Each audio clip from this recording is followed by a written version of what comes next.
Selamat pagi dan salam sehat untuk kita semua.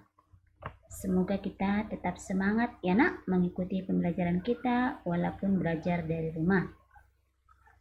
Hari ini kita belajar tema 8 Praja Muda Karana, subtema 3 Aku Suka Berpetualang, pembelajaran yang ke-6. Nah, buatlah cerita berdasarkan urutan gambar di bawah ini. Nah, ini dia urutannya nak. Jadi bisa kamu buat urutannya dari ini, sini, kemari, kemari, kemari, kemari. Oke? Nah, jadi tugasmu hari ini membuat cerita dari urutan gambar ini. Ini adalah seorang nenek, ya, yang awalnya dia turun dari bus ini, nak. Nah, terus gambar kedua kamu buat dulu ceritanya. Oke? Nah, buat cerita sendiri, ya nak, dengan bahasamu sendiri. Berdasarkan gambar. Oke, itu tugas kita hari ini, yang pertama.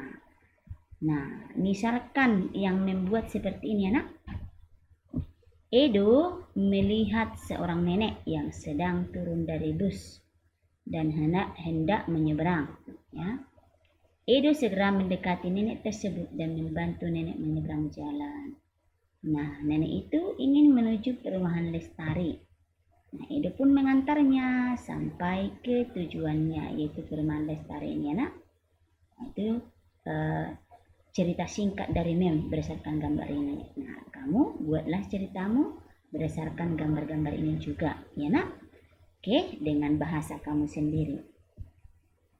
Nah, apa saja rambu lalu lintas yang kamu lihat dari gambar ini? Oke, di sini ada beberapa gambar rambu lalu lintas. Di sini ada gambar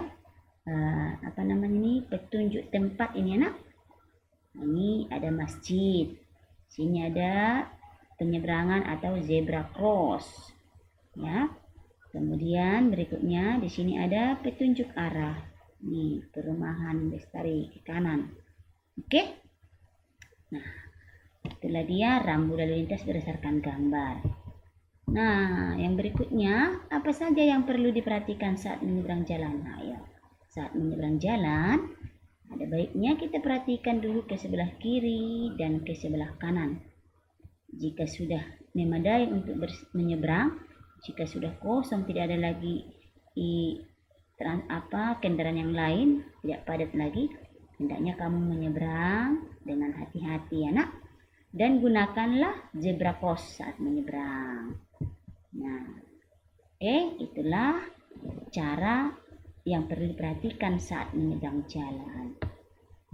Nah, nenek mengucapkan terima kasih kepada Edo karena telah dibantu tadi, anak, menyeberang dan mencari alamat perumahan Lestari. Nenek juga memberikan sebungkus makanan tradisional. Nah, ini dia. Makanan tradisional itu empek-empek. Kamu pernah mendengar empek-empek kan? Makanan tradisional dari Palembang ini, anak. Nah, masih ada banyak contoh makanan tradisional lainnya. Contoh kue tradisional lainnya ada ondel-ondel, ya kan?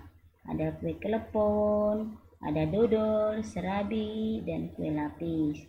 Nah, di sini ada empek-empek Palembang, ya nak.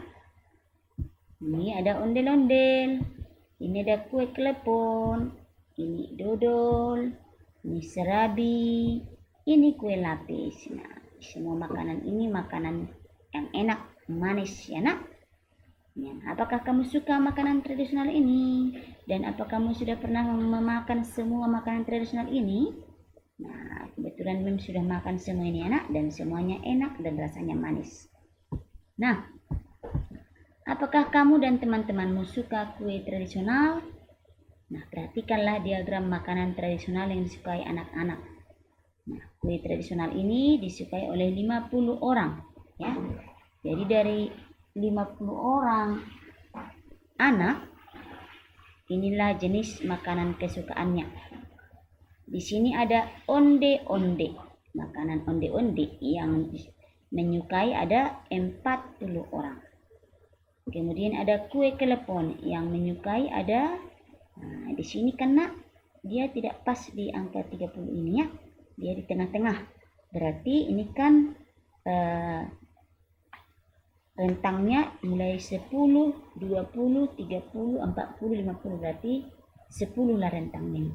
Jadi dibagi 2. Kalau ini pas di tengah berarti 10 dibagi 2, 5. Bertambah 5 ini anak.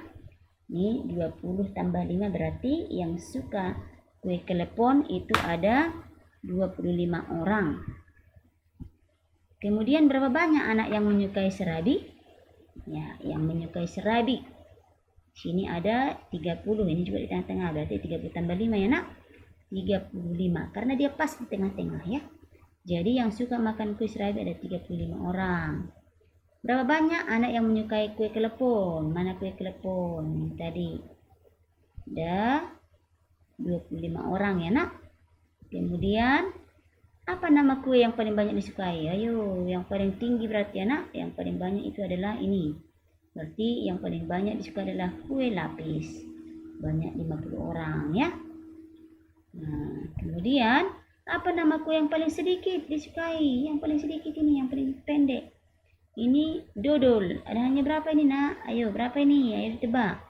Ini pasti tengah-tengah. Berarti tidak sampai 10 nak. Berarti ada 10 bagi 2 atau setengah dari 10 ada 5. Jadi yang menyukai dodol itu hanya 5 orang. Yang paling sedikit ya nak. Nah, berapa banyak perbedaan antara yang menyukai kue lapis dan kue onde-onde? Nah, kue lapis. Kue lapis 50. Yang menyukai onde-onde 40. Kalau ditanya perbedaan, berarti selisih ya nak. Kita kurangkan 50 dikurang 40, berarti selisihnya ada 10. Berarti perbedaan antara yang menyukai kue lapis dan onde-onde adalah 10 orang ya. Jadi 50 dikurang 40 sama dengan 10 orang. Oke. Nah, apa saja yang dapat kamu simpulkan dari diagram tersebut? Oke, apa yang bisa kamu simpulkan?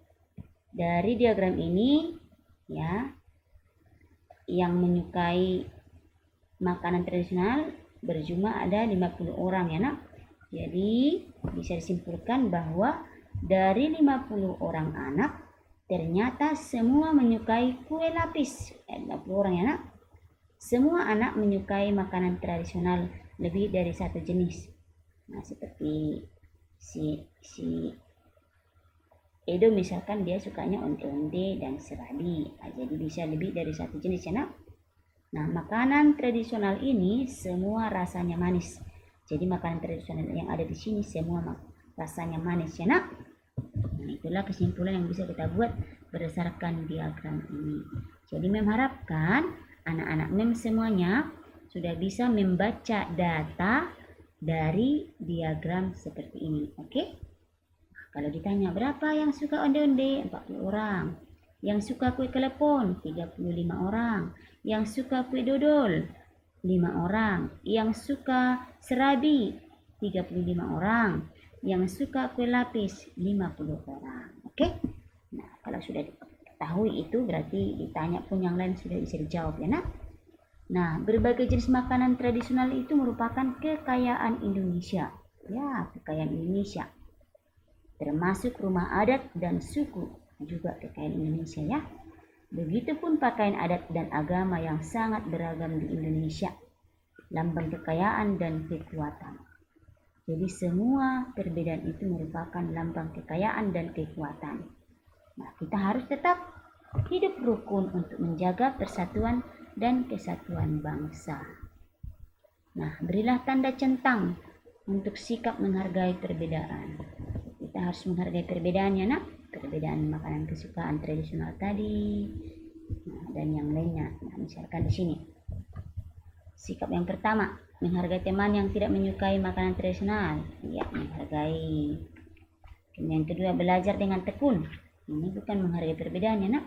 Kalau belajar dengan tekun itu merupakan kewajiban anak atau kewajiban peserta didik. Belajar dengan tekun. Bermain dengan semua teman tanpa membeda-bedakan suku. Ya, termasuk menghargai. Selalu berpamitan kepada orang tua saat akan meninggalkan rumah. Berpamitan kepada orang tua itu merupakan kewajiban kita ya nak. Jadi bukan menghargai perbedaan. Kemudian menjaga ketertiban saat melewati rumah ibadah agama lain. Ya, berarti kita juga itu menghormati perbedaan agama. Oke? Ini perbedaan makanan tradisional, makanan kesukaan ya nak. Kemudian ini menghargai perbedaan suku. Ini menghargai perbedaan agama. Jadi itulah sikap yang menghargai perbedaan agama. Nah, carilah informasi tentang rumah dan pakaian adat Nusantara. Gunting dan tempelkan rumah dan pakaian adat yang berasal dari daerah yang sama. Tuliskan nama daerah sesuai rumah dan pakaian adat tersebut. Nah, contohnya, kamu gunting ini, ya rumah adatnya dulu ya nak. Kamu gunting di sini. Nah, kemudian sesuaikan ini rumah adatnya. Lalu pakaian adatnya yang mana? Kamu gunting tempel di sini. Kemudian nama daerahnya apa? Misalnya ini anak. Ini adalah rumah adat masuk ke sini. Kemudian ini rumah adat Kalimantan ya nak, masuk ke sini. Kemudian yang kedua, pakaian adatnya yang mana? Kalimantan. Mana Kalimantan? Nah, Kalimantan itu ada ini ya nak. Ini Kalimantan. Kemudian nama daerahnya Kalimantan, begitu contohnya. Oke, seperti ini.